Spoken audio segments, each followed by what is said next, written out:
One of Bud Boeticker's most impressive films is 1953's Seminole. A glorious work of technicolour luminosity, Seminole is the kind of film which exists to look at it, rather than to mentally follow with it. A narrative set in the Second Seminole War, extremely loosely based off of true events, seemingly. Starring Rock Hudson, Anthony Quinn, and Barbara Hale, Seminole is a trip into pretty visual splendour. Gloriously photographed Florida Everglades, what a blessing that this location was captured in vivid technicolour.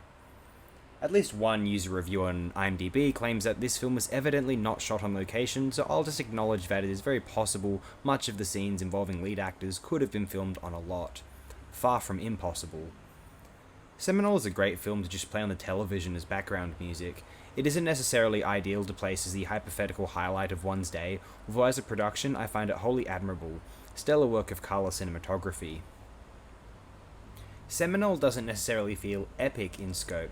Actually, for a historical war narrative, it is fairly small scale, all things considered. Many of the shots feel compressed. We mostly are confined within the Florida mangroves. I consider now whether this was the intent. Perhaps, but if so, it was also most likely more cost effective too, as opposed to going for an expensive widescreen or proto-widescreen epic.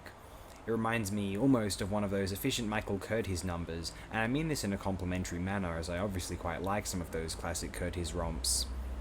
And I enjoy many of Bud Boeticker's films for the same reasons.